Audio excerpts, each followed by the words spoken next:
ప్రభునందు ప్రియమైన దేవుని పిల్లరా, యేసుక్రీస్తు వారి అతి పరిశుద్ధ నామమున మీ అందరికీ మరొకసారి నా యొక్క శుభాభివందనాలు తెలియజేస్తున్నాను. దేవుని పిల్లరా, ఈరోజు ప్రపంచ క్రైస్తవ్యం మొక్క చెక్కలైపోయింది.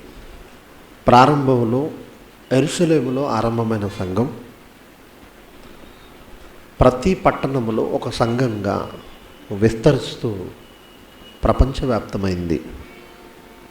ఇలా అనేకమైన పట్టణాలలో సంఘాలు స్థాపించబడ్డాయి. పట్టణానికి ఒక సంఘం మాత్రమే బైబిల్ చరిత్రలో ప్రారంభ శతాబ్దంలో మనం చూడొచ్చు. అయితే ప్రతి సంఘము ప్రారంభమైన కొన్ని సంవత్సరాలకు 1, 2, 4 అయిన సందర్భాలు కూడా బైబిల్లో మనం చూడొచ్చు. ప్రారంభంలోనే క్రైస్తవ్యంలో పెద్ద అలజడి రేగింది. ఆ అలజడి కాస్త ఈరోజు అల్లకల్లోలంగా మారిపోయింది. ఈరోజు క్రైస్తవ్యాన్ని చూస్తే అసహించుకునే పరిస్థితి వచ్చేసిందండి. సమాజంలో క్రైస్తవ్యాన్ని చూస్తే అన్యజనులు అసహించుకునే పరిస్థితి వచ్చేసింది. దేవుడు ఏదైతే జరగకూడదనుకున్నాడో అది జరిగిపోయింది. ఏం జరగకూడదనుకున్నాడు దేవుడు? మీ బైబిల్ తెరిచి చూడగలిగితే మలాకీ గ్రంథము 1వ అధ్యాయము 11వ వచనంలో 4వ లైన్ నుండి చూస్తే, మలాకీ గ్రంథము 1వ అధ్యాయం 11వ వచనంలో 4వ లైన్ అన్యజనులలో అన్న దగ్గర నుంచి చదువుదాం. అన్యజనులలో నా నామము ఘనముగా ఎంచబడునని సైన్యములకు అధిపతియగు యెహోవా సెలవిచ్చుచున్నాడు. అన్యజనులలో ఆయన నామము ఘనముగా ఎంచబడాలని ఆయన కోరుకున్నాడు, ఆశించాడు.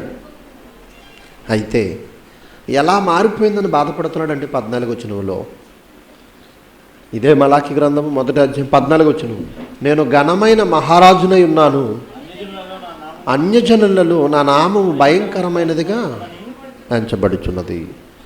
ఘనముగా ఎంచబడాలని కోరుకున్నాడు, భయంకరమైనదిగా ఎంచబడుతుందట.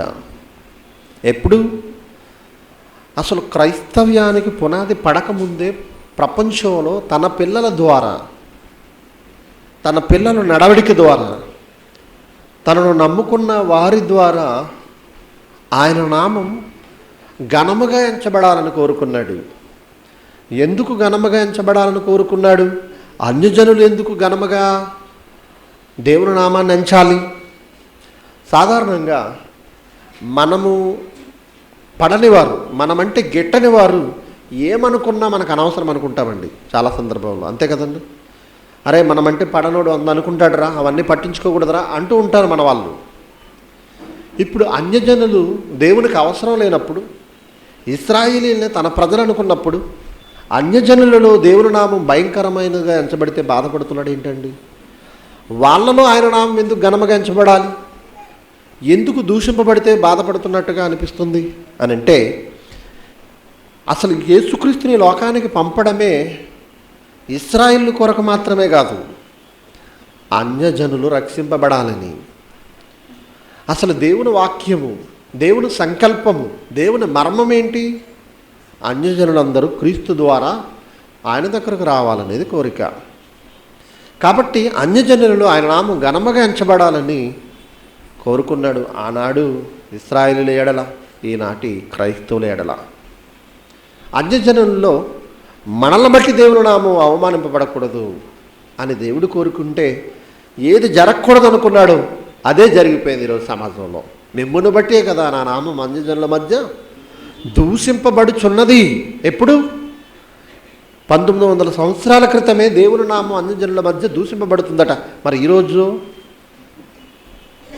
ఆ రోజు తక్కువ, ఈరోజు రెట్టింపు ఈరోజు దేవుని నామం అన్యజనుల మధ్య దూషింపబడుతుంది.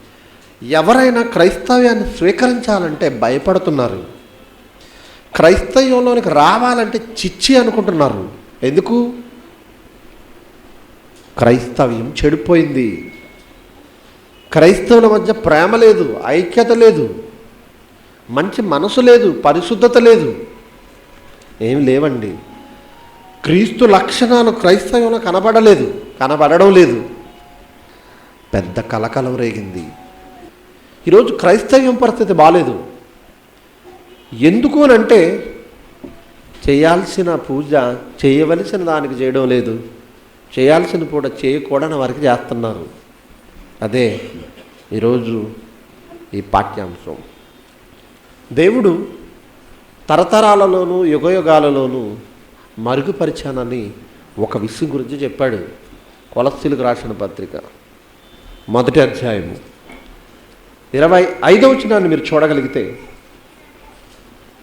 కొలస్సీలకు రాసిన పత్రిక 1వ అధ్యాయం 25, దేవుని వాక్యమును అంటున్నాడు. దేవుని వాక్యము.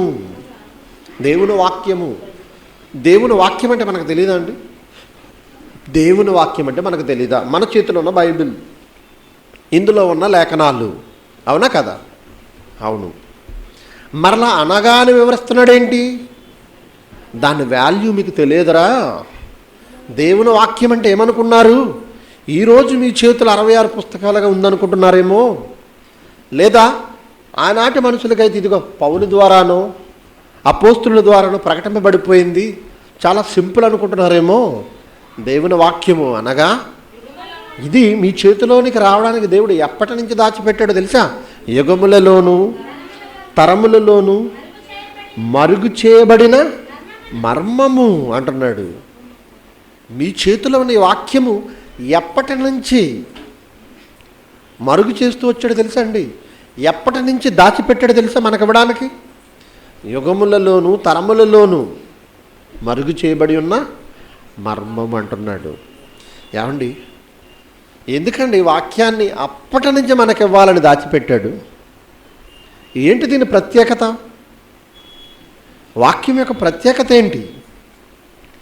ఈరోజు సమాజం ఎలా అయిపోయిందంటే, ఒక రాజకీయ పార్టీ తరపున ఎవరు నిలబడితే, ఒక నాయకుడు ఎలా అయితే ఉన్నాడో రాజకీయ పార్టీకి, అలా సంఘాలకు కూడా ఇలాంటి నాయకులు, అంటే పార్టీకి నాయకత్వం వహించిన వారిగా ఎవరైతే ఉన్నారో అలా అన్యాయస్తుల, న్యాయవంతుల ఇదేమి లేదు. ఉదాహరణకి ప్రజెంట్ లేటెస్ట్ కరెంట్ అఫైర్ ఏంటంటే, చంద్రబాబు నాయుడు గారు ఏదో ఒక స్కామ్లో లేదా ఏదో ఆడియో టేప్ ఏదో దొరికి మన రాష్ట్ర ముఖ్యమంత్రి గారు కాస్త ఇబ్బంది పడుతున్నారు. దీన్ని తెలుగుదేశం పార్టీలో ఉన్న వాళ్ళందరూ ప్రతికూలంగా భావిస్తున్నారా, అనుకూలంగా భావిస్తున్నారా? మా నాయకుడు పర్ఫెక్ట్, మిస్టర్ పర్ఫెక్ట్ మావాడు అంటున్నారు. కానీ సమాజం అంతటికి ఎలా కనబడుతున్నాడు? దోషిగా కనబడుతున్నాడు. అంటే ఇది ఎందుకు చెప్పానంటే, ఒక పార్టీలో ఉన్నవారికి ఆ పార్టీ నాయకుడు మంచా చెడు అవసరం లేదు.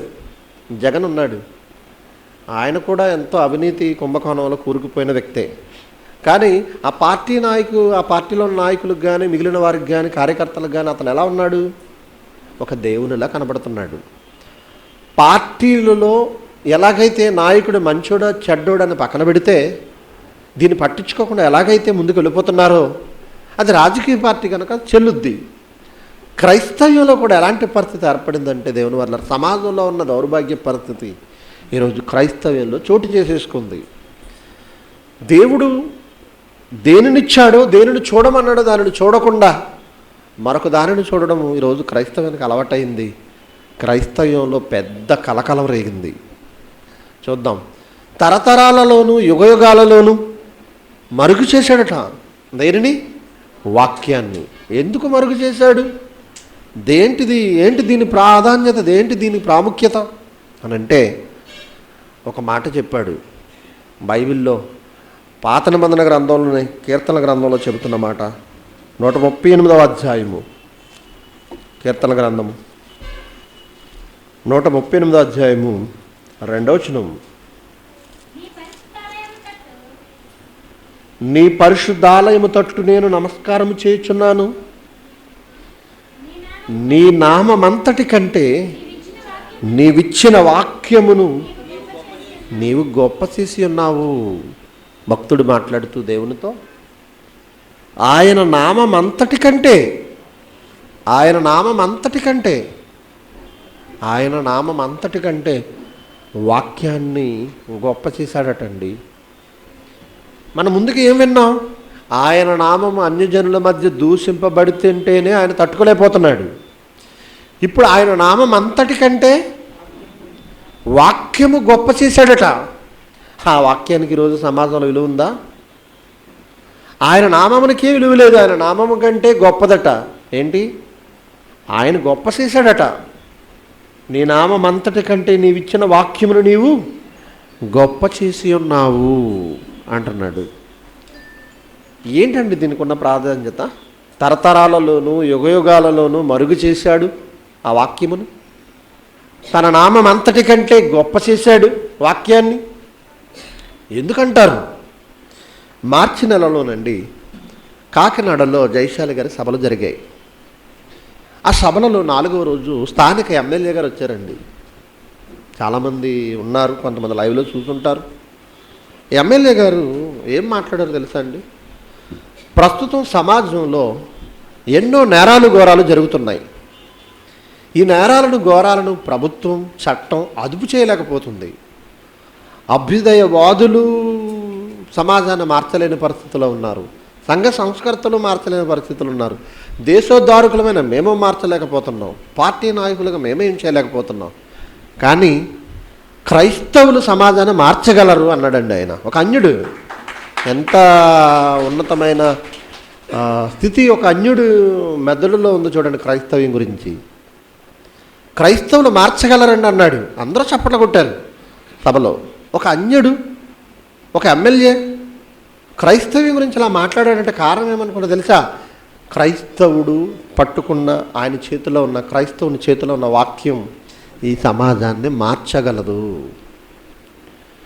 ఒక విధంగా ఈరోజు సమాజంలో ఎవరైనా ఈ శరీరానికి అవసరమైన దేనినైనా చేయొచ్చు సహాయం.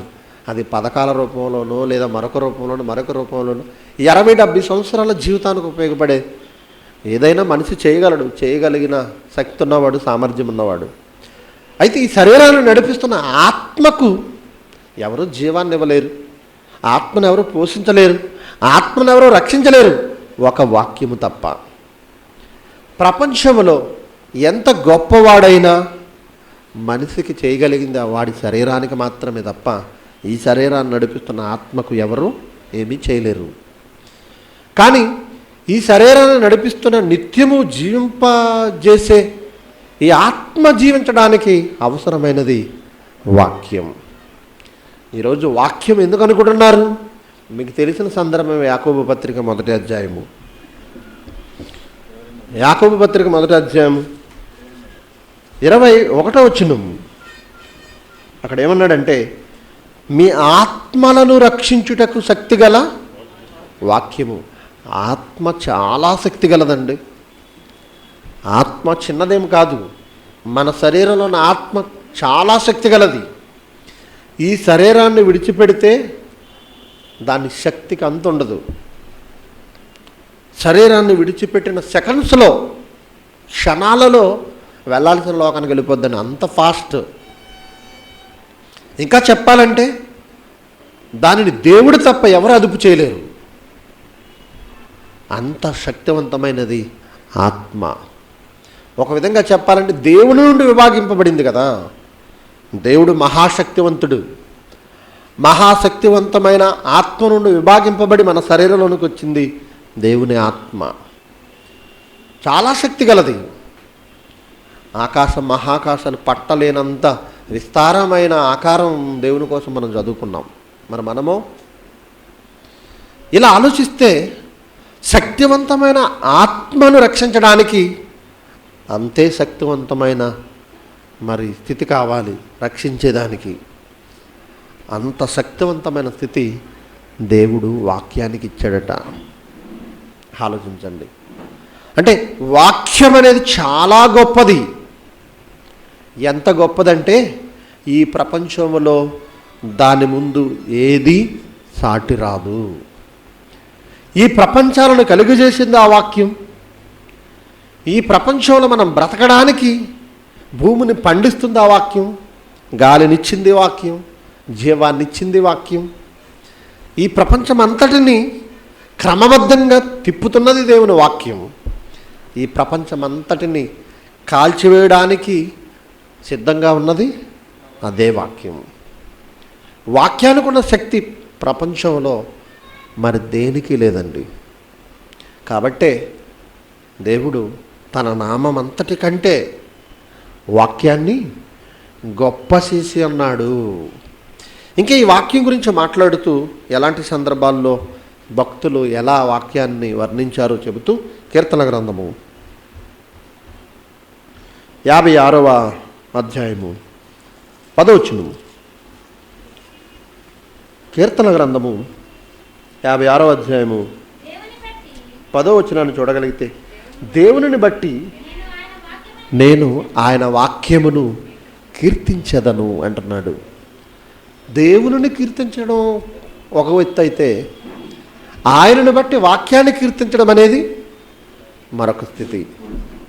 అక్కడ ఏమంటున్నాడు భక్తుడు, దేవునిని బట్టి ఆయన వాక్యాన్ని కీర్తించదను అంటున్నాడు. రెండో మాట మరలా అదే దాన్నే రిపీట్ చేస్తున్నాడు, యెహోవాను బట్టి ఆయన వాక్యమును కీర్తించదను. వాక్యము వాక్యము వాక్యము భక్తుడు చాలా సందర్భాల్లో మాట్లాడుతూ ఉంటాడండి. కొన్ని ఆధారాలు మీరు రాసుకోండి. 119వ అధ్యాయము 9వ వచనంలో ఒక మాట రాయబడింది, యవ్వనులు నీ వాక్యమును బట్టే తమ నడతను శుద్ధిపరుచుకుందరని. దేనిని బట్టి తమ నడతను చక్కబెట్టుకుంటారు? నీ వాక్యమును పరిశీలించుటను బట్టియే కదా అంటాడు అక్కడ. ఇంకా మనం చూడగలిగితే 119వ అధ్యాయం 38వ వచనంలో ఒక ప్రాముఖ్యమైన సందర్భం చెప్పాడు, నీవిచ్చిన వాక్యము మనుషులలో నీ భయమును పుట్టించుచున్నది అన్నాడు అక్కడ. వాక్యము మనుషులలో భయం పుట్టిస్తుందట. ఎందుకు? తప్పుడు మార్గానికి వెళ్ళకుండా నిన్ను మంచి త్రోవలో నడిపించడానికి భయం పుట్టిస్తుంది ఆ వాక్యం చదివినప్పుడు. ఆ వాక్యంలో ఉన్నట్టుగా మన జీవితం లేకపోతే ప్రతి ఒక్కడికి భయం పుట్టాలండి. వాక్యములో ఉన్న స్థితిని, వాక్యములో రాయబడిన విధానంగా మన జీవితాలు లేకపోతే ప్రతి ఒక్కడికి భయం పుట్టాలి. ఎందుకు? చాలామంది తమ జీవితాలకు అనుకూలంగా వాక్యాలను వెతుక్కుంటూ ఉంటారండి. వాక్యానికి అనుకూలంగా తమ జీవితాలను మలుచుకోరు ఎవరు. వాక్యానికి అనుకూలంగా తమ జీవితాలను మలుచుకోరు. తమ జీవితాలు ఇలా ఉన్నాయి కనుక వారి జీవితాలకు అవసరమైన వాక్యాలు ఏమున్నాయా అని వెతుక్కుంటారు చాలామంది అండి. కొంతమంది చేసిన తప్పుడు సమర్థించుకోవడానికి వాక్యాలు చూపిస్తూ ఉంటారు. తెలుసా? పరిస్థితి ఎలా మారిపోయిందో చూడండి. వాక్యం చదవగానే వాక్యంలో ఉన్న పరిస్థితిని బట్టి ఆ పరిస్థితి మన జీవితాల్లో లేకపోతే మనకు భయం రేగాలండి, భయం పుట్టాలి. అమ్మో నేనేమైపోతాను అని. ఎందుకు? ఆ వాక్యమే నీ ఆత్మను రక్షించాలి. ఆ వాక్యము చెప్పినట్టుగా నీ జీవితం లేకపోతే ఆత్మ రక్షింపబడదు. ఇంకా చెబుతూ ఏమంటాడంటే, నీ వాక్యము నా త్రోవలకు వెలుగును, నా పాదములకు దీపం అంటాడు. నా పాదములకు దీపము, త్రోవలకు వెలుగు. అదే 119వ అధ్యాయం 105వ వచనంలో. ఇలా చూస్తే దేవుని పిల్లలారా, నాటి నుండి నేటి వరకు మనుషులందరూ బైబిల్ చరిత్రను చూస్తే వాక్యము వాక్యము వాక్యము వాక్యము, ఆ వాక్యము కోసం ప్రాణాలు ఇచ్చేసిన వారు ఉన్నారు. ఆ వాక్యం కోసం జీవితాలను అర్పించిన వారు ఉన్నారు. ఆ వాక్యం కోసం సమస్తాన్ని త్యాగం చేసిన వారు ఉన్నారు. ఆ వాక్యం కోసం కుటుంబాలకు దూరమైన వారు ఉన్నారు. ఆ వాక్యం కోసం ఏదైనా చేయడానికి సిద్ధపడిన వారు ఉన్నారు. అలా సిద్ధపడిన వారి జాబితానే మన చేతిలో ఉన్న బైబిల్లో రాయబడ్డాయి. అంటే వాక్యము వాక్యము వాక్యము, ఆది యందు వాక్యముండునన్న మాట దగ్గర నుంచి ప్రారంభమై అదే వాక్యంతో ముగించబడింది బైబిల్. వాక్యము వాక్యం, దీనితో ఒకటి కలపకూడదు, ఒకటి తీయకూడదు. ఏ వాక్యాన్ని అయితే దేవుడు గొప్ప చేశాడో ఆ వాక్యాన్ని పూజించడం క్రైస్తవంలో తగ్గిపోయింది. వాక్యం కోసం శిరచ్ఛేదనం చేయబడిన వారిని చూసాం ప్రకటన గ్రంథంలో. వాక్యం కోసం ప్రాణాలను త్యాగం చేసిన వారిని చూసాం బైబిల్ చరిత్రలో. వాక్యం కోసం ఉన్నదంతా త్యాగం చేసిన వారిని చూసాం వాక్యం కోసం దేనినైనా వదులుకున్న వారిని చూసాం. ఆ వాక్యం కోసం సమస్తాన్ని విడిచిపెట్టి వెంబడించిన వారిని చూసాం. ఎందుకు ఈ వాక్యానికి ఇంత శక్తి, ఈ వాక్యానికి ఇంత గొప్ప అని అంటే, ఆ వాక్యమే మనుషులను పరలోకం తీసుకువెళ్ళేది. మిమ్మల్ని పరలోకం తీసుకెళ్ళేది వాక్యం. ఆ వాక్య ప్రకారంగా మీరు బ్రతికినప్పుడు, వాక్యంలో ఉన్నట్టుగా మీరు జీవించినప్పుడు మిమ్మల్ని పరలోకం తీసుకెళ్ళేది విజయకుమార్ కాదు, వాక్యం. ఆలోచించండి. మరి వాక్యాన్ని దేవుడు ఇంత గొప్ప చేసినప్పుడు, వాక్యం కోసం దేవుడు అహోరాత్రులు ఆలోచించి పదిలిపరిచి మరుగు చేసి మన కోసం సిద్ధం చేసినప్పుడు, ఆ వాక్యాన్ని మనకివ్వడానికి తన ప్రియ కుమారుణ్ణి అర్పించేశాడు. తెలుసా? ఏమంటే యేసుక్రీస్తు వారు ఎందుకు బలి అవ్వాలి సిలువపై చెప్పండి? ఎందుకు రక్తం కార్చాలి యేసుక్రీస్తు వారు? ఆయన రక్తం ఇప్పుడు ఎలా మన పాపాలను కడుగుతుంది చెప్పండి? మీరు ఆలోచించారు ఎప్పుడైనా? ఎప్పుడో 2000 సంవత్సరాల క్రితం సిలువపై కార్చిన రక్తం ఇప్పుడు మన పాపాలను ఎలా కడుగుతుందండి? ఇస్లాం వాళ్ళు ప్రశ్నిస్తున్నారు. తెలుసా మీకు? ఆ రక్తం ఇప్పుడు ఎలా మనల్ని పరిశుద్ధపరుస్తుంది? అసలు యేసు రక్తం మన పాపాలను ఎలా పరిశుద్ధపరుస్తుంది? మన పాపాలను ఎలా కడుగుతుంది? మనల్ని ఎలా పరిశుద్ధపరుస్తుంది చెప్పండి? ఆలోచించారు ఎప్పుడైనా? ఆయన రక్తము చిందిస్తే మన చేతిలోకి వచ్చి పడింది. ఏమనుకున్నారు? వాక్యం. ఆయన రక్తం చిందిస్తే ఏర్పడింది సంఘం కదా? ఆయన రక్తము ద్వారా స్థాపించబడింది క్రీస్తు తన స్వరక్తం ఇచ్చి సంపాదించిన సంఘం అన్నాడు. ఆయన రక్తం ద్వారా స్థాపించబడింది సంఘం. ఆయన రక్తం అర్పిస్తే, ఆయన జీవితాన్ని అర్పిస్తే వాక్యం మన చేతిలోకి వచ్చింది. చూస్తారా? ప్రకటన గ్రంథము 5వ అధ్యాయము, ప్రకటన గ్రంథం 5వ అధ్యాయం మొదటి నుంచి కొన్ని వచనాలు చదవగలిగితే, మరియు లోపటను వెలుపటను రాత కలిగి 7 ముద్రలు గట్టిగా వేసి ఉన్న ఒక గ్రంథము సింహాసనమందు ఆసీనుడయుండి వాని కుడి చేత చూచితిని అంటున్నాడు. లోపటను వెలుపటను రాత కలిగిన గ్రంథమట. లోపట వెలుపట. బయట ఏమైనా ఉందండి? మన చేతిలో ఉన్న గ్రంథానికి బయట ఏమైనా రాయబడిందా? లోపలే రాయబడుతుంది. మరి ఆయన చేతిలో ఉన్న గ్రంథానికి లోపట వెలుపట రాయబడి ఉందట. అంటే సర్వసత్యము, చెప్పవలసినదంతా, సమాజానికి అవసరమైనదంతా ఆయన సిద్ధం చేసి 7 ముద్రలు గట్టిగా వేస్తున్న గ్రంథం ఆయన చేతిలో, కుడి చేతిలో చూశాడట. 7 ముద్రలు. 7 అనేదానికి మనకు తెలుసు అర్థం, సాదృశ్యం, రూపకాలంకారం. పరిపూర్ణము, సంపూర్ణమని అర్థం. అంటే సంపూర్ణమైన సత్యము కలిగిన ఒక పుస్తకము, జ్ఞానము ఆయన కుడి చేతిలో చూశాడట. మరియు దాని ముద్రలు తీసి ఆ గ్రంథము ఇప్పుటకు యోగ్యుడైన వాడెవడని బలిష్ఠుడైన ఒక దేవదూత బిగ్గరగా ప్రచురింపగా చూచితిని. ఆ గ్రంథాన్ని తీసుకోవాలి, అది విప్పాలి. అలాంటి బలిష్ఠుడు ఎవరున్నారని ప్రచురింపగా చూశాడట. అయితే పరలోకమందు కానీ, భూమి మీద కానీ, భూమి క్రింద కానీ ఆ గ్రంథం విప్పుటకైనను చూచుటకైనను ఎవనికి శక్తి లేదు. ఎవనికి శక్తి లేదటండి.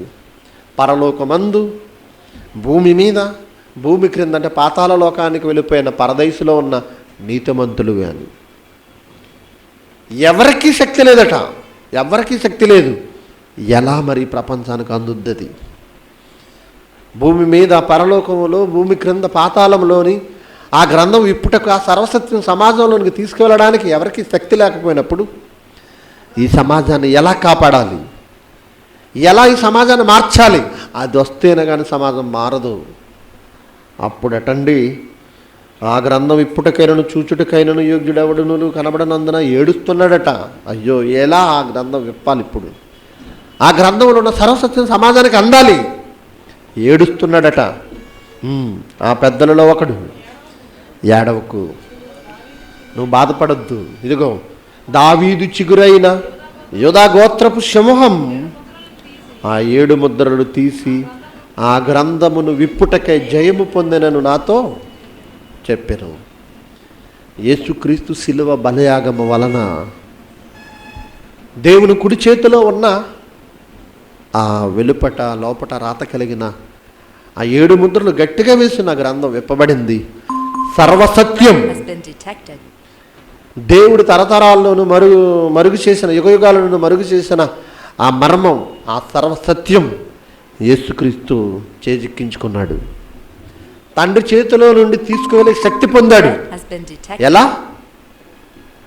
ఎలా శక్తి పొందాడు? తన ప్రాణాన్ని అర్పించాడు, రక్తాన్ని కార్చాడు. సంఘం ఏర్పడింది. ఆ సంఘము క్రమబద్ధంగా నడవడానికి, పరలోకం వైపు పరుగులు తీయడానికి సర్వసత్యం ఇవ్వబడింది. ఇప్పుడు ప్రతి ఒక్కరి పాపములు క్రీస్తు రక్తమే కడుగుతుంది. అవునా? ఈరోజు బాప్తిసం తీసుకున్న ప్రతి ఒక్కరూ సంఘంలో చేర్చబడాలి. సంఘములో చేరిన ప్రతి ఒక్కరూ వాక్యానుసారంగా నడుచుకోవాలి, వాక్యాన్ని అనుసరించాలి. అప్పుడు ప్రతి ఒక్కని పాపం కడగబడుతుంది. క్రీస్తు రక్తము ద్వారా ఈ రెండు జరిగాయి. ఈరోజు ప్రపంచానికి వాక్యము లేకపోతే ఎప్పుడో నరకపు అంచులు పట్టుకుని వేలాడుతూ ఉందనండి. ఈరోజు మనము కూడా ఈ స్థితిలో ఉండకపోదామండి.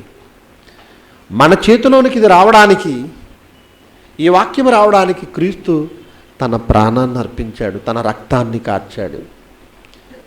సంఘము ద్వారా నానా విధములైన జ్ఞానాన్ని ఈ సమాజానికి ప్రకటింపజేయాలని దేవుడు ఆ వాక్యాన్ని గొప్ప చేసి మన చేతిలో పెట్టాడు. కానీ ఈరోజు ఆ వాక్యాన్ని ప్రేమించేవారు ఎవ్వరు లేరండి, ఎవ్వరు లేరు. మరి దేన్ని ప్రేమిస్తున్నారు? దేనిని పూజిస్తున్నారు?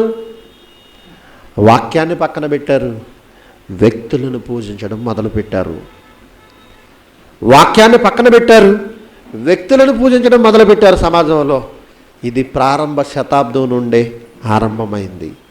తీయండి మీ బైబిల్ తెరిచి, ఎప్పుడు చదువుకున్న విషయమే. మరొకసారి చూద్దాం. కొరింథీయులకు రాసిన మొదటి పత్రిక, మొదటి అధ్యాయము. కొరింథీయులకు రాసిన మొదటి పత్రిక, మొదటి అధ్యాయము, 11వ వచనం. నా సహోదరులారా, మీలో కలహములు కలవని మిమ్మును గూర్చి క్లోయో ఇంటి వారి వలన నాకు తెలియవచ్చెను. సహోదరులారా, నా సహోదరులారా, క్రీస్తును నమ్మిన క్రైస్తవులారా, మీలో కలహములు ఉన్నవని క్లోయో ఇంటి వారి వలన నాకు తెలియవచ్చెను. మీలో కలహములు ఉన్నాయి అని, ఇదిగో మీరు వాళ్ళ అబ్బాయిని ఎవరినో చంపేశారట, అందుకే వాళ్ళు పగబెట్టుకున్నారు. మీరు వాళ్ళని ఏదో చేశారంట, అందుకే మీలో మీకు కక్షలు వచ్చాయి, కలహాలు వచ్చాయని ఇలాంటి కారణాలు చెప్పడం లేదు కింద. మీలో కలహములు కలవని క్లోయో ఇంటి వారి వలన తెలియవచ్చెను. ఆ కలహాలు ఒకరి మీద ఒకరు దోపిడీ చేసో, ఒకరి మీద ఒకరు హత్య చేసో, ఒకరి ఎడల ఒకరు దౌర్జన్యం చేసో, అన్యాయం చేసో కాదు. మీలో వచ్చిన కలహాలు ఎలాంటి కలహాలంటే, మీలో ఒకడు నేను పౌలు వాడను. వాక్యం లేదా? లేదు. నా దేవుడు పౌలు అంటున్నాడట ఒకడు, వాక్యం కాదు. నేను పౌలు వాడను అని ఒకడు అంటున్నాడు. మరొకడు నేను అపోల్లో వాడను. మా పార్టీ నాయకుడు అపోల్లో గారు, మా పార్టీ నాయకుడు పౌలు గారు.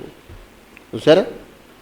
అంటే పరిస్థితి ఎలా మారిపోయిందంటే దేవుని వాళ్ళారా, వాక్యం మీద ఉంచవలసిన ప్రేమ వ్యక్తుల మీదకి వెళ్ళిపోయింది.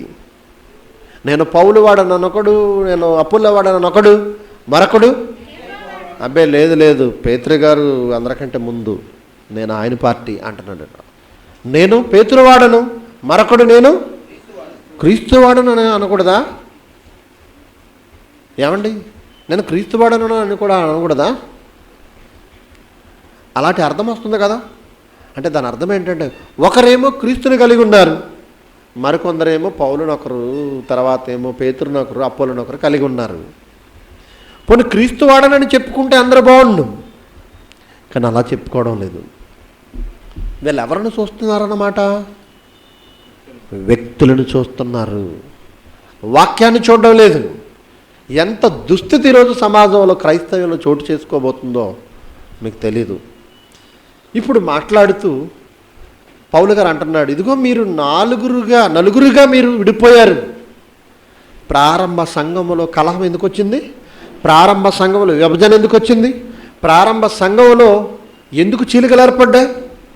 ఎందుకు కుక్కలు చించిన విస్తరిలా మారిపోయింది? ప్రారంభ సంఘం వ్యక్తులను ప్రేమించారు. వాళ్ళు వాక్యాన్ని ప్రేమిస్తే ఒక్కటిగా ఉందినండి.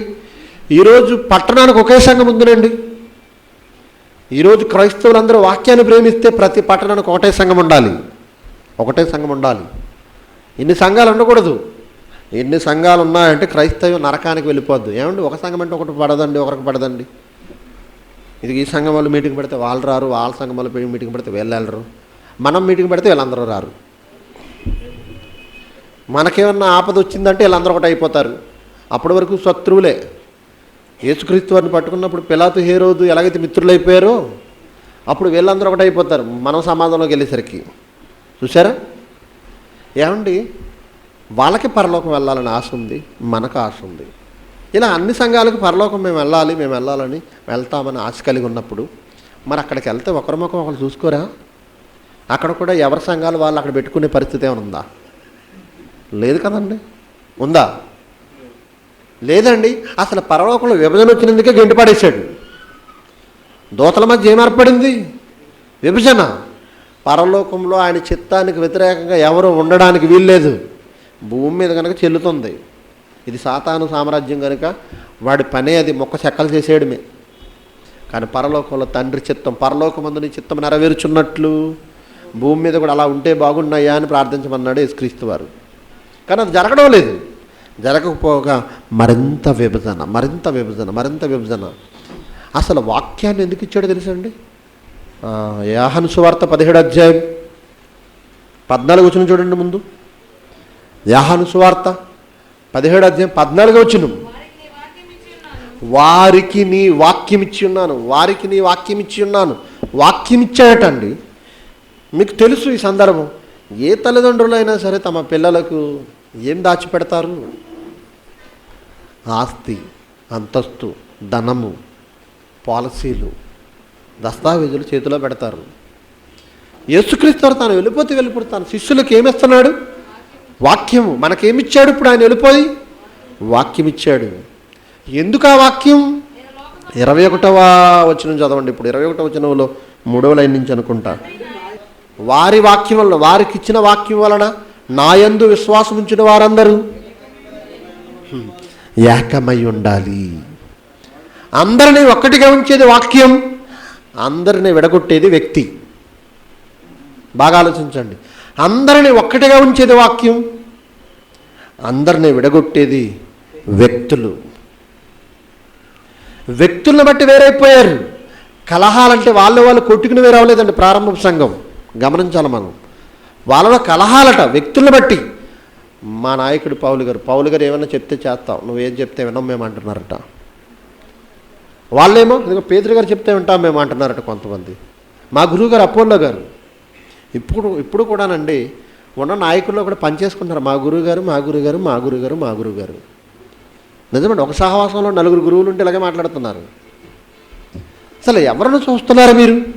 ఈరోజు క్రైస్తవ్యం చెడిపోవడానికి కారణం ఇదేనండి. వాక్యాన్ని ఎవరు ప్రేమించడం లేదు.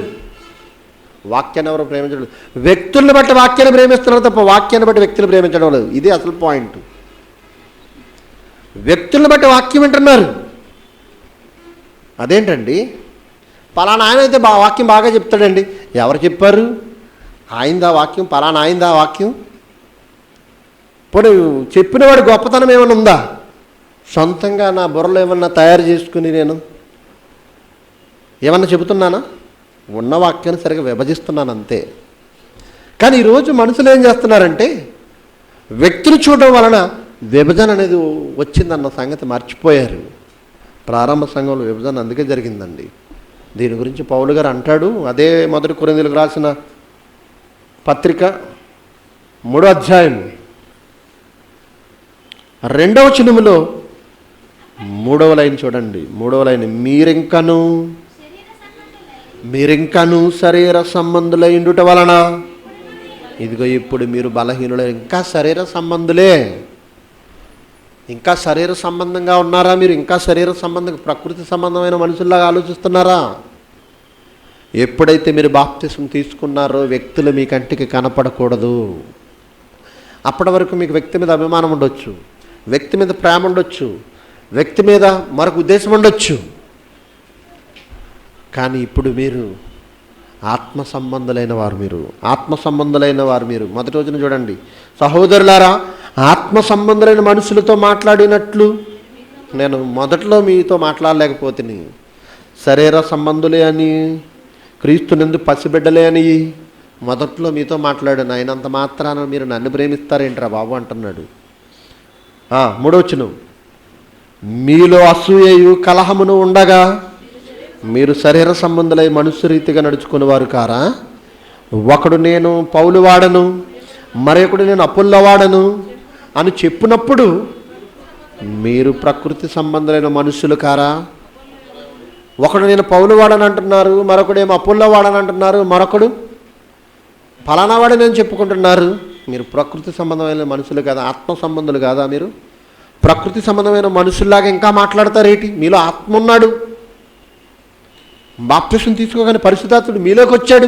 మీరు అందరూ ఆత్మ సంబంధులుగా ఉండాలి, ఇంకా శరీర సంబంధులుగా ఉండకూడదు. వ్యక్తులు చూడకండి ఇంకా అంటున్నాడు. మీరు ప్రకృతి సంబంధులైన మనుషులు కారు. 5వ వచనం, అపొల్లో ఎవడు, పౌలు ఎవడు? పరిచారకులే కదా. ఒక్కొక్కరికి ప్రభు అనుగ్రహించిన ప్రకారం వారి ద్వారా మీరు విశ్వసించుతారు, అంతే. నేను విజయ్ కుమార్ గారు చెప్పిన వాక్యాన్ని బట్టి మారానండి, నేను ఇంకా ఆయన పార్టీ అండి అంటే కుదరదండి. ఇంకా చాలామంది ఇలాగే అంటారండి, నేను విజయ్ కుమార్ గారిని బట్టి మారానండి, సుందర్రావు గారిని బట్టి నేనేం మారలేదు, కాబట్టి విజయ్ కుమార్ గారు సుందర్రావు గారి దగ్గర నుంచి బయటకు వచ్చేసరికి ఈయన వెనక నేను వచ్చేస్తానండి. అంటే నా వాక్యం ద్వారా మారాడంట, నేను చెప్పిన వాక్యం నా సొంత వాక్యం, అది మారాడంట. ఆయన వదిలి వచ్చేస్తాడంట నా వెనకాల. నేను వెళ్ళిపోతాను నరకానికి, నా వెనకాల వచ్చేస్తాడు. గొర్రె కదా మరి అలాగే వెళ్ళిపోతాడు. నిజంగా గొర్రెల గురించి ఆలోచిస్తేనండి, నేను వెళ్తున్నప్పుడు గొర్రెలు అసలు ఏం చేస్తాయని వాటి ఎదురుకుండా అలా కారు ఆపేసి ఉన్నానండి.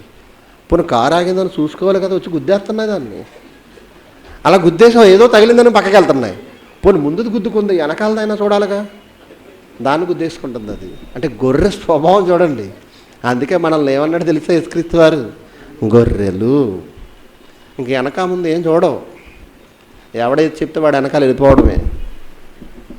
దేవుని పిల్లలారా, పక్షపాతం లేకుండా మీరు ఆలోచించాలి ఈ విషయాన్ని. అపొల్లో ఎవడు, పౌలు ఎవడు? పరిచారకులే కదా. ఎన్నో వచనమండి? 5వ వచనం, ఒక్కొక్కరికి ప్రభు అనుగ్రహించిన ప్రకారము వారి ద్వారా మీరు విశ్వసించితిరి. నేను నాటి తిని అపొల్లో నీళ్ళు పోసెను, వృద్ధి కలుగు చేసిన వాడు దేవుడే. కాబట్టి వృద్ధి కలుగు చే దేవునిలోనే కానీ, ఇదిగో వీళ్ళందరూ కూడా పనిముట్లు, నాటువారిలో ఏమీ లేదంటున్నాడండి. నాటువానిలోనైనను నీళ్ళు పోయేవానిలోనైనను ఏమీ లేదు. నాటువాడును నీళ్ళు పోయేవాడును ఒక్కటే. ఆయన గొప్ప ఈయన తక్కువ అని చూడకండి. ఆయన డిప్యూటీ డైరెక్టర్ అండి, ఈయన ప్రిన్సిపాల్ అండి. ఇయ్యొద్దు, అందరూ ఒక్కటే.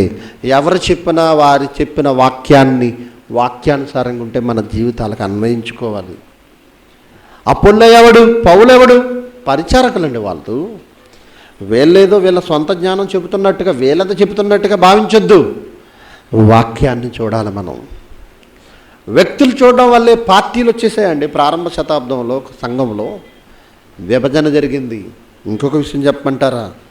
వ్యక్తిని చూడబట్టే ఆ వ్యక్తిని లోపం కనబడితే ఆ వ్యక్తిని వదిలిపెట్టేసే పరిస్థితి కూడా ఏర్పడింది. ఈరోజు ఒక వ్యక్తిని ప్రేమిస్తారు, ఆ వ్యక్తి ఏదో ఒక చిన్న పొరపాటు అతని జీవితంలో చేసినప్పుడు వాళ్ళు విడిచి వెళ్ళిపోతున్నారంటే కారణం ఏమనుకున్నారు? వ్యక్తిని చూశారు కనుక.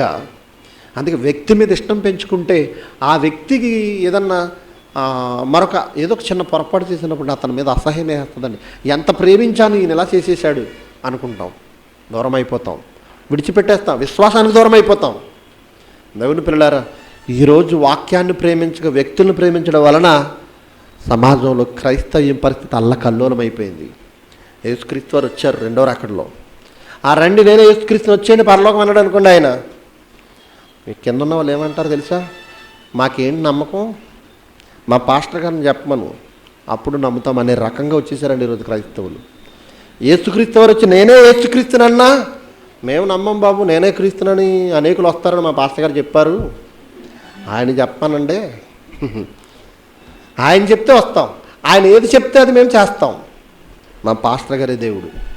ఈరోజు వాక్యం కోసం పోరాటాలు లేవండి, వ్యక్తుల కోసం పోరాటాలు ఎక్కువైపోయాయి. ఈరోజు సమాజంలో వెలిసిన సంఘాలు చూడండి. దేవదాస్ గారి సంఘం అంట, భక్త సింగ్ గారి ఫెలోషిప్ అంట, ఇంకా సతీష్ కుమార్ గారి ఫెలోషిప్ అట, జైపాల్ గారి సంఘం అంట, ఇంకా ఇంకా చాలా ఉన్నారు కదండి, జాన్వేస్లీ గారి సంఘం అంట. ప్రముఖులు వీళ్ళందరూ. చాలామంది అంటారండి పిడి సుందరరావు గారి శిష్యులండి వాళ్ళు. ఎవడు చెప్పాడు పిడి సుందరరావు శిష్యులని? ఎవరు చెప్పారు? మేము పిడి సుందరరావు శిష్యులం కాదు, క్రీస్తు శిష్యులం. మాకు వాక్యం నేర్పించాడు ఆయన, జయశాలి గారు, అంతే. అవునా? చాలామంది అలాగంటారంటే వాళ్ళందరూ పిడి సుందరరావు గారి గ్రూప్ అండి. గ్రూపా? మరి నువ్వే గ్రూపు? రౌడీ గ్రూప్ నువ్వు అన్నమాట, అంతే కదా. గ్రూపులేంటండి, క్రైస్తవుల గ్రూపులేంటండి, మేమందరం ఒక్కటే అన్న మాట వినబడ్డం లేదు. వాళ్ళు పిడి సుందరరావు గారి గ్రూప్ అండి, పిడి సుందరరావు గారి గ్రూపు. మన పిల్లలు కూడా కొన్ని సందర్భాల్లో చాలా పొరపాట్లు చేస్తూ ఉంటారండి. వాక్యాన్ని గొప్ప చేయడం కంటే వ్యక్తులను గొప్ప చేయడం వల్ల కూడా ఈ మాయదారు మాటలన్నీ వినపడుతున్నాయి సమాజంలో. మనము కూడా సత్యం తెలిసిన మనము కూడా దేవుని దగ్గర చిన్న పొరపాటు కూడా మనం ఎంచుకోకుండా మన జీవితాలు, ముఖ్యంగా నీ వ్యక్తిగత జీవితంలోనా నీ ఆత్మీయ జీవితంలోనో మచ్చ అనేది కనపడకుండా జాగ్రత్త పడడం అనేది చాలా ఉత్తమం. పడనవాడు ఎన్నో మాట్లాడుకుంటాడు, కానీ కావాలని కొంతమంది చేస్తూ ఉంటారండి. బైబిల్లో ఒక మాట ఉందండి, మీరు చూస్తారా? చాలా బాగుంటుంది ఆ సందర్భం. కీర్తన గ్రంథము 19వ అధ్యాయము 13వ వచనం చూడండి. కీర్తన గ్రంథము 19వ అధ్యాయం 13వ వచనం. దురభిమాన పాపములలో పడకుండా నీ సేవకుని ఆపుము. ఈ వాక్యం మీకు అర్థమయ్యేలా ఉందో? దురభిమాన పాపములలో పడకుండా నీ సేవకుడైన నన్ను ఆపుము. ఆ దురాభిమాన పాపములు నన్ను ఏలనీయకమంటున్నాడు. ఈ దురాభిమాన పాపములు అంటే ఏంటండి? అది పాపం అని తెలిసి కూడా ఇష్టంగా చేయడం అటండి దురాభిమాన పాపం అంటే. తెలుసా? అది పాపమని తెలుసు, అది చేయకూడదని తెలుసు, అయినా తప్పక ఏం కాదులే, అదేం వ్యభిచారం కాదు కదా, అదేం దొంగతనం కాదు కదా, అదేం హత్య కాదు కదా, నో ప్రాబ్లం. తెలిసి చెయ్యకూడదని తెలిసి ఇష్టంగా చేయడం దురాభిమాన పాపము. ఇది ఒకటి కాదు, చాలా ఉన్నాయట. దురాభిమాన పాపములలో పడకుండా కాపాడమంటున్నాడు. అవట మనల్ని ఏలుతాయట, అవి మనల్ని ఏలుతాయట, ఆ పాపములు మనల్ని ఏలుతాయట. ఇది చాలా మందిలో కనబడద్దండి దురాభిమాన పాపం. అంటే ఏం కాదులే, ఇది పెద్ద పాపం కాదులే. పాపం అనగానే మన దృష్టి ఎక్కడికి వెళ్ళిపోద్దంటే వ్యభిచారం, దొంగతనం, హత్య, అత్యాచారం, ఆటి చుట్టూరు తిరిగిద్ది పాపం అనగానే. కాదండి, అవే కాదు, అవి పాపాలు కాదని నేను అనలేదు సుమా. చాలామంది ఇది ఒక మాట, ఆ బైబిల్ ఓపెన్ బట్టి వాళ్ళు వ్యభిచారం పాపం కాదంటున్నారండి అంటున్నారు. ఎవరన్నా అంటారండి అలాగా? అంటే ఇవే కాదు, మీరు ఇటునే చూస్తున్నారు, ఇవి కాకుండా ఘోరమైన పాపాలు మీలో ఉన్నాయని చెబుతున్నాం. ఆలోచిస్తే దేవుని పిల్లలు, దురభిమాన పాపములు అనగా పాపం కాదులే అనుకుని చేసేసే, ఇష్టపడి చేసే పనులే దురాభిమాన పాపములు.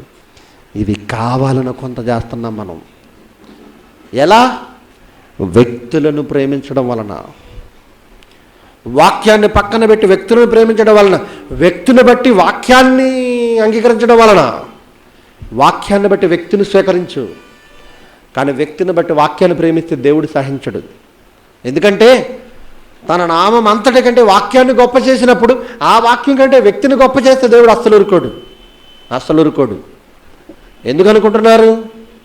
ఈరోజు వాక్యాన్ని చూడకే క్రైస్తవ్యం ముక్క చెక్కలైపోయింది.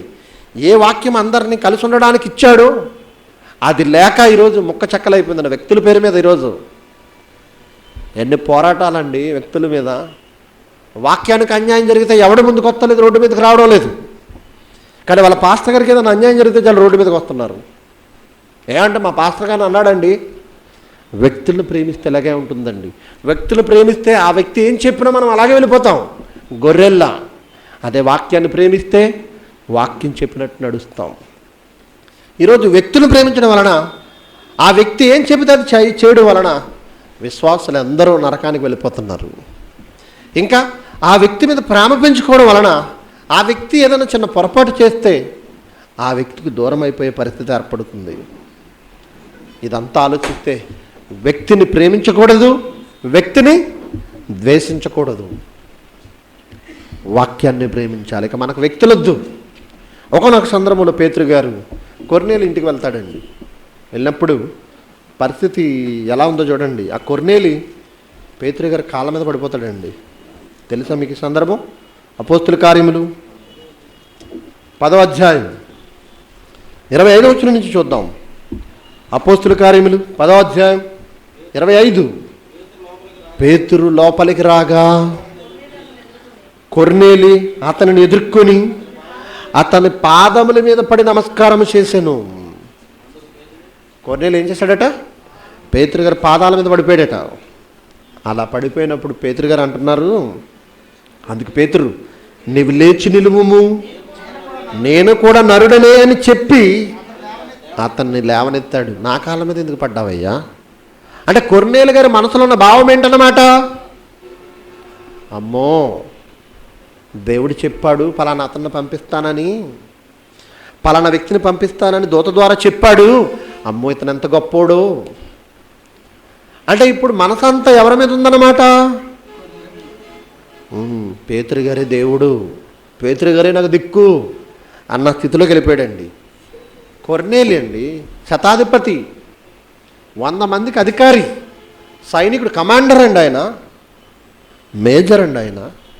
అలాంటి వ్యక్తి కాళ్ళ మీద పడిపోయాడంటే ఎలా భావించుంటాడు పేతురుని? నమస్కారం చేసి, మహాప్రభు నువ్వే నా దేవుడు అన్నట్టు పడిపోయాడండి. నేను నరుణ్ణే, దేవుళ్ళ నన్ను ఎందుకు చూస్తావు అంటున్నాడు ఇక్కడ. అర్థమైందా?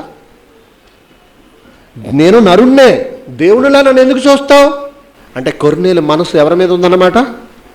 పేతురు గారి మీద ఉంది. పేతురు గారు చెప్పే వాక్యం మీద లేదు. తెలియదు ఆయనకి. పోనీ తెలియక కాళ్ళ మీద పడ్డాడంటే అనుకోవచ్చు. నువ్వేం చేస్తున్నావు? వాక్యాన్ని ప్రేమించుకుంటే వ్యక్తిని దేవుడిగా చూస్తున్నావు కదా. సత్యము పరిపూర్ణం చేయబడిన తర్వాత, వాక్యము చేతిలోకి వచ్చిన తర్వాత, వాక్యాన్ని తప్ప మనం వాక్యాన్ని మించి ఎవరిని ప్రేమించినా, ఏ వ్యక్తిని ఇష్టపడినా దేవుడు సహించడండి. అందుకే సాతానుగాడు క్రియేషన్ అండి ఇదంతా. సాతానుగాడు చేసిన పెద్ద అలజడండి ఇది. తెస్సలోనికలకు రాసిన 2వ పత్రిక 2వ అధ్యాయం 4వ వచనం. తెస్సలోనికలకు రాసిన 2వ పత్రిక 2వ అధ్యాయం 4వ వచనం ఏమంటున్నాడు చూడండి అక్కడ. ఏది దేవుడనబడునో, ఏది పూజింపబడునో దానంతటికి పైగా వాడు తనను తాను హెచ్చించుకొని తానే దేవుడినని తన్ను కనబరుచుకొనుచు అన్నాడు.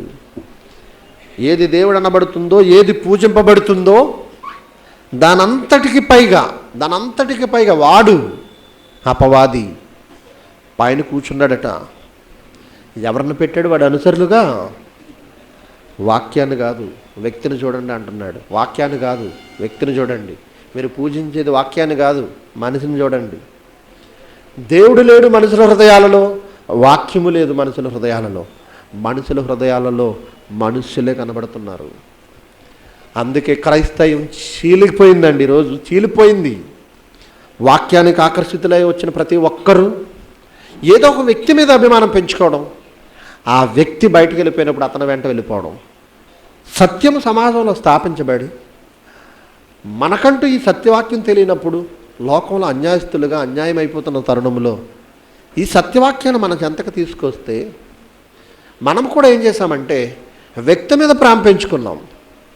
ఈ వాక్యానికి ఆకర్షింపబడిన వారందరూ ఒక సహవాసంలో చేరిన తర్వాత ఆ సహవాసంలో ఎవరైతే కాస్త వాక్యం బాగా చెప్పగలరో వాళ్ళు ముందు నిలబెడితే వాళ్ళని చూడడం.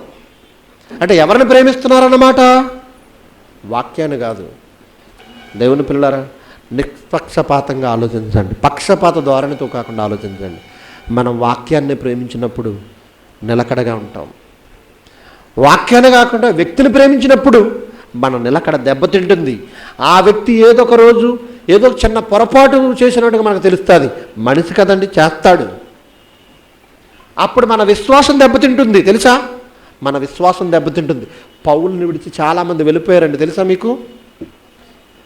పౌలు గారి మీద ఎన్నో నేరాలు మోపిన సందర్భాలు ఉన్నాయి తెలుసా బైబిల్లో. చూస్తారా ఒకసారి? గలతీలకు రాసిన పత్రిక ముగించుకుందాం. 4వ అధ్యాయం, గలతీలకు రాసిన పత్రిక 4వ అధ్యాయము 13వ వచనం నుంచి చూడండి దేవుని పిల్లలు. ఈ గలతీ పత్రిక అంతా దేని గురించి మాట్లాడతాడో తెలుసండి. మొదటి అధ్యాయం 6వ వచనం చూస్తేనండి, నేను చదువుతాను వినండి. క్రీస్తు కృపను బట్టి మిమ్మల్ని పిలిచిన వారిని విడిచి భిన్నమైన సువార్త తట్టుకు మీరెంత త్వరగా తిరిగిపోటు చూడగా నాకు ఆశ్చర్యమగుచున్నది. అక్కడి నుంచి ప్రారంభిస్తాడండి. అయ్యో, మిమ్మల్ని పిలిచిన వారిని విడిచి భిన్నమైన సువార్త తట్టుకు మీరు తిరిగిపోయారు. నేను ఎన్ని సంవత్సరాలు కష్టపడితే, ఎన్నాళ్ళు కష్టపడితే మీరు ఏర్పడ్డారు, ఇంత త్వరగా వెళ్ళిపోయారా? మిమ్మల్ని ఎవరో మార్చేశారు, నా గురించి ఏదో చెడుగా చెప్పారు. అది బాధపడుతున్నాడని 13వ వచనం 4వ అధ్యాయము 13వ వచనం. మీరు నాకు అన్యాయం చేయలేదు, మొదటిసారి శరీర దౌర్బల్యము కలిగినను నేను సువార్త మీకు ప్రకటించుతానని మీరు ఎరుగుదురు. ఈ సందర్భం పౌలు శరీరంలో ముళ్ళు రోగం అన్న సిడిలో మాట్లాడానండి, అంశంలో మాట్లాడాను. మొదటిసారి శరీర దౌర్బల్యము కలిగినను నేను సువార్త మీకు ప్రకటించుతానని మీరు ఎరుగుదురు. అప్పుడు నా శరీరంలో మీకు శోధనగా, నేను చేసిన ఏదో చిన్న పని వలన మీరు శోధనగా భావించకుండా క్రీస్తు యేసు వలెను దేవుని దూత వలెను నన్ను స్వీకరించారు, తృణీకరింపలేదు. 15వ వచనం. మీరు చెప్పుకున్న ధన్యత ఏమైనది? అప్పుడు మీరు చెప్పారు కదా, సత్యమైతే మీ కన్నులు ఓడబీకి నాకు ఇచ్చివేసి ఉందరని మీ పక్షమున సాక్ష్యం పలుకుతున్న. అంత గొప్పగా మీరు ఉన్నారు ఒకప్పుడు నా ఎడల. నేను మీతో నిజమాడినందున మీకు శత్రువునైతున్నా, నిజం చెప్పినందుకు ఇది విరోధం అయిపోయానా? మీరు నా పిల్లలని నేనేదో చేసిన ఒక చిన్న సందర్భాన్ని మీకు చెప్పాను, విరోధం అయిపోయానా? మీకు నన్ను విడిచిపెట్టేసి వెళ్ళిపోయే పరిస్థితికి వచ్చేసారా? వారు మీ మేలు కోరి మిమ్మల్ని ఆసక్తితో వెంటాడువారు కారు. ఎవరు వారు? సంఘాన్ని పాడు చేసేసిన గుంట నక్కలు, క్రూరమైన తోడేళ్ళు. వారట పౌలు గారి మీద ఏదో చెప్పారట. అలా చెప్పడం వీళ్ళ మీద ఉన్న ఆసక్తితో కాదటండి. 17వ వచనం. వారు మీ మేలు కోరి మిమ్మల్ని ఆసక్తితో వెంటాడువారు కారు, మీరే తమ్మును వెంటాడవలనని మిమ్మల్ని బయటకు త్రోసివేయగోరుచున్నారు. మీ మీద ఉన్న ప్రేమతోటి ఆసక్తితోటే అతని మీద చెడ్డగా చెప్పారని మీరు అనుకోకండి. మీకు ఈ విషయం చెప్పిన వారు, నా గురించి ఏదో చెడుగా చెప్పిన వారు మీ మీద ఉన్న ప్రేమతో కాదు, నా మీద ఉన్న ద్వేషంతో చెప్పారు. వారు మిమ్మల్ని ఆసక్తితో వెంటాడేవారు కాదు, మీరే తమ వెంట పోవాలనని మిమ్మల్ని బయటికి తోసివేయగోరుచున్నారు. వాళ్ళు ఎలాగా నరకానికి పాత్రలు అయిపోతున్నారు, మిమ్మల్ని కూడా లాక్కెళ్ళిపోదాం అనుకుంటున్నారు. ఎందుకర్రా మీరు ఎంత పని చేశారు అంటున్నాడండి. 18వ వచనం. నేను మీ యొద్ద ఉన్నప్పుడు మాత్రమే గాక ఎల్లప్పుడూ మంచి విషయంలో ఆసక్తిగా ఉండేటి యుక్తమే. మీ యొద్ద ఉన్నప్పుడే నేను మంచిగా ఉన్నాను అనుకుంటున్నారా? మీ దగ్గర లేనప్పుడు కూడా వచ్చి చూడండి నేను ఎంత పనిలో ఉన్నాను అంటున్నాడు. ఇదిగో మీ ఎదురుగుండా వాక్యం చెబుతున్నాను, తర్వాత ఆయన మంచోడు కాదు మరోలా ఉంటున్నాడని చెప్తున్నారట ఎవరో పౌలు గురించి. అర్థమైందా లేదా సందర్భం? బాగా ఆలోచించండి. ఇప్పుడు పౌలు గారి మీద ప్రేమ పెంచుకున్నారు కనుక ఆ పౌలు గారి గురించి ఎవరో ఏదో చెప్తే విడిచిపోయే పరిస్థితికి వచ్చేసారండి వీళ్ళు. అంటే వ్యక్తిని ప్రేమిస్తే మనకు ప్రమాదమే, అతనికి ప్రమాదమే. వ్యక్తిని ప్రేమిస్తే మనకు ప్రమాదమే, అతనికి ప్రమాదమే. అందుకే వ్యక్తిని ప్రేమించొద్దు, వాక్యాన్ని ప్రేమించండి. మరో సందర్భం చూస్తారా? తిమోతికి రాసిన మొదటి పత్రిక 1వ అధ్యాయం 19వ వచనం ముగించుకుందాం. అట్టి మనస్సాక్షిని కొందరు త్రోసివేసి విశ్వాస విషయమై వాడబద్దలైపోయిన వారి వలె చెడి ఉన్నారు. ఎవరు? మనస్సాక్షి పాడైపోతే విశ్వాస విషయమై వాడబద్దలైనట్టుగా చెడిపోయారటండి. అంటే వీళ్ళు విశ్వాసులు అన్నమాట, విశ్వాసంలో ఉన్నవారన్నమాట. 20వ వచనంలో వారిలో సుమెనయును అలక్షేంద్రును ఉన్నారు. వీరిద్దరూ మనస్సాక్షి విషయమై మంచి మనస్సాక్షి లేక, పౌలు గారి మీద సరైన అభిప్రాయం లేక, అంటే ముందు పౌలును వెంబడించిన వారన్నమాట వీళ్ళు. ఇదిగో నీకున్నట్టుగా వారికి మనస్సాక్షి లేదు, విశ్వాస విషయమై చెడిపోయారు. అంటే ఒక వ్యక్తిని ప్రేమించడం వలన ఆ వ్యక్తిలో ఏదో ఒక లోపం కనబడితే ఇతని విశ్వాసానికి, వీరి విశ్వాసానికి ప్రమాదం సంభవించినట్టుగా మనకు అనిపిస్తుంది. ఇప్పుడు ఈ అలక్షేంద్రుడి గురించి మాట్లాడుతూ 2వ తిమోతి పత్రికలో చెబుతున్నాడు. తిమోతికి రాసిన 2వ పత్రిక 4వ అధ్యాయం 14వ వచనం. అలక్షేంద్రు అని కంచరివాడు నాకు చాలా కీడు చేశాడు. వెళ్ళిపోయిన వాళ్ళల్లా ఆ వ్యక్తికి కీడు చేస్తూనే ఉంటాడు కదండి, చేస్తాడు. ఈ అలక్షేంద్రు అని కంచరివాడు నాకు చాలా కీడు చేశాను, అతని క్రియల చొప్పున ప్రభువు అతనికి ప్రతిఫలం ఇచ్చును. అతని విషయమై తిమోతి నీవు జాగ్రత్తగా ఉండు. అక్కడే ఉన్నాడు, ఆ చుట్టుపక్కలే తిరుగుతున్నాడు, సంఘాన్ని పాడు చేసేస్తాడేమో. ఒకప్పుడు అతడు ఏం చేశాడంటే, అతడు మా మాటలను బహుగా ఎదిరించాడు. మేమేం చెప్పినా వినలేదు, మేము ఎంత వాక్యం చెప్పినా వాక్యం మీద దృష్టి పెట్టనివ్వలేదు. నేను మొదట సమాధానం చెప్పినప్పుడు ఎవడునూ నా పక్షముగా నిలవలేదు, అందరూ నన్ను విడిచి వెళ్ళిపోయారు. అలక్షేంద్ర అనే కంచెరవాడు చేసిన పని వల్ల నా దగ్గర ఉన్నవారు కూడా వాడి మాటలు విని వెళ్ళిపోయారు. నా పక్షంగా ఒక్కడు లేడు. ఎందుకు? వాక్యాన్ని ప్రేమిస్తే కలిసి ఉండాలనే మనసు ఉంటుందండి. వ్యక్తిని ప్రేమించడం వలన ఆ వ్యక్తిలో ఉన్న లోపాలను వెతుకుతారు, ఆ వ్యక్తిలో ఉన్న లోపాలను వెతుకుతారు. ఒకప్పుడు ఆయన ఇలా ఉండేవాడు కాదండి, ఇప్పుడు ఇలా మారిపోయాడండి. ఎందుకు వస్తున్నాయి ఈ మాటలు? ఒకప్పుడు ఆయన ఇలా లేడండి, ఇప్పుడు ఇలా అయిపోయాడండి అంటే నువ్వెవరిని చూస్తున్నావు? అతన్ని చూడొద్దు. అతన్ని చూస్తే ఇలాగే ఉంటుంది. మనిషి అన్నవాడు కాలాన్ని బట్టి పరిస్థితులను బట్టి మారిపోతూ ఉంటాడు. వాడిని చూస్తే మనకు పరలోకం రాదు, వ్యక్తిని చూస్తే మనకు పరలోకం రాదు. వాక్యమే చూడాలి. అందుకే పౌలు గారు అంటారు, తను అనుభవించాడు కనుక పరిస్థితి అర్థమైపోయింది. అసలు మమ్మల్ని చూడొద్దురా అంటున్నాడు. మమ్మల్ని చూడొద్దు. ఎవరిని చూడాలి తెలుసా? హెబ్రీ పత్రిక ఆయన్నే చూడండి, ఎవరిని చూడొద్దు. 12వ అధ్యాయం హెబ్రీ పత్రిక 1వ వచనం నుండి, ఎంత గొప్ప సాక్షి సమూహము మేఘం వలె మనలను ఆవరించి ఉన్నందున మనము కూడా ప్రతి భారమును సులువుగా చిక్కులు పెట్టు పాపమును విడిచిపెట్టి విశ్వాసమునకు కర్తయు దానిని కొనసాగించువాడనైన యేసు వైపు చూచుచు అంటాడు. యేసు వైపు చూడండి. మీరు విశ్వాసంలో బలపడాలంటే, విశ్వాసంలో ఎదగాలంటే, మీరు పరలోకం చేరాలంటే విశ్వాసానికి కర్త ఒకడు ఉన్నాడు, ఆయనను చూడండి. ఆయన వైపు చూస్తూ వెళ్ళండి. ఆయనలో ఏ లోపము కనపడదు, ఆయనలో ఏ పాపము కనబడదు, ఆయనలో అసలు మీరు అనుకున్న ఏ కోణం ఆయనలో ఉండదు. కాబట్టి ఆయనను చూస్తేనే ఎవడైనా విశ్వాసంలో స్థిరంగా ఉండగలడు. ఆయనను తప్ప ఎవరిని చూసినా మనుషులు అన్నవారిని చూడొద్దు. పౌలు గారు కూడా ఎవరిని చూశాడు? నేను క్రీస్తును పోలి నడుచుకొనిచున్నాను. ఇప్పుడు చాలామంది అంటారు, మరి ఆయన్ని పోలి నడుచుకోమన్నాడు కదండి. ఆయన క్రీస్తుని పోలి నడుచుకున్నప్పుడే నువ్వు ఆయన పోలి నడుచుకోవాలి. పౌలు గారు క్రీస్తుని పోలి నడుచుకుంటున్నాను అన్నాడు. ఆయన క్రీస్తుని పోలి నడుచుకున్నట్టుగా ఆ క్రీస్తుని పోలి నువ్వు నడుచుకో నాలా అంటున్నాడు. నన్ను బట్టి నడుచుకో అనేది అర్థం కాదండి. దానికి చాలామంది విషయాన్ని అర్థం చేసుకోలేక అపార్థాలు చేసుకుంటున్నారు. దేవుని పిల్లలారా, ప్రతి ఒక్కరూ క్రీస్తుని చూడాలి. ప్రతి ఒక్కరూ వాక్యాన్ని ప్రేమించాలి, వ్యక్తిని కాదు. వ్యక్తిని ప్రేమిస్తే మనలో కూడా విభజన వచ్చేస్తుందండి. మనము కూడా దురాభిమాన పాపముల్లో పడిపోయామండి. మార్చుకుందాం, వాక్యాన్ని ప్రేమిద్దాం. వాక్యాన్ని బట్టి వ్యక్తిని ప్రేమిద్దాం, వ్యక్తిని బట్టి వాక్యాన్ని ప్రేమించొద్దు. ఆయన బాగా చెప్తాడండి, ఈయన బాగా చెప్పడు, ఇవ్వద్దండి. ఎవరు చెప్పినా వాక్యానుసారంగా ఉంటే స్వీకరించండి, పాటించండి. చిన్నవాడు చెప్పినా పెద్దవాడు చెప్పినా వారు చెప్పింది వారి సొంతది కాదు, వాక్యములోని సంగతే. ఈ వాక్యాన్ని చూద్దాం, వ్యక్తులను ప్రేమించొద్దు. సమాజానికి చెప్పవలసిన వారం మనం, సమాజాన్ని బాగు చేయవలసిన వారం మనం. బైబిల్ ఓపెన్ బట్టి వారంటే అర్థమేమనుకున్నారు? సమాజాన్ని బాగు చేసేవారని అర్థం. ఒక మాటలో చెప్పాలంటే సమాజాన్ని బాగు చేసే సామర్థ్యం ఉన్నవారు. వీళ్ళే బాగు లేకపోతే వాళ్ళని ఏం బాగు చేయగలరండి? కాబట్టి మనం బాగుందాం, సమాజాన్ని బాగు చేద్దాం, వాక్యాన్ని ప్రేమిద్దాం. ఆ వాక్యాన్ని బట్టి వ్యక్తులను ప్రేమిద్దాం. వ్యక్తులను బట్టి వాక్యానికి ఓటేయొద్దు, వాక్యాన్ని బట్టి వ్యక్తులను ప్రేమించండి.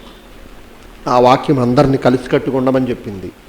ఆ వాక్యం అందరినీ ఐక్యపరుస్తుంది. ఆ వాక్యం మనల్ని పరలోకం తీసుకువెళ్తుంది. ఐక్యపరిచే వాక్యాన్ని, పరలోకం తీసుకెళ్లే వాక్యాన్ని వదిలిపెట్టేశాం. వ్యక్తుల పేరిట ముక్క చెక్కలైపోతున్నాం. ఈరోజు పార్టీలు అయిపోయాయండి కదండి, విభజన అయిపోయి పార్టీలు అయిపోయాయండి. ఏం జరగబోతుందో తెలియదు, ఏం జరుగుతుందో తెలియదు, భవిష్యత్తులో క్రైస్తవ్యం ఉంటుందో లేదో తెలియదు. భయంకరమైన పరిస్థితులు క్రైస్తవ్యంలో అలుముకోబోతున్నాయి. ఇలాంటి పరిస్థితుల నుండి అనేకులను మనం రక్షించాలంటే మనం వాక్యాన్ని ప్రేమించాలి, వ్యక్తులను కాదు. మీరు వాక్యాన్ని ప్రేమించే వరకు ఉండాలని ఆశిస్తూ చెప్పబడిన ఈ మాటల్లో నన్ను ఎవరినో ఉద్దేశించి మాట్లాడలేదు.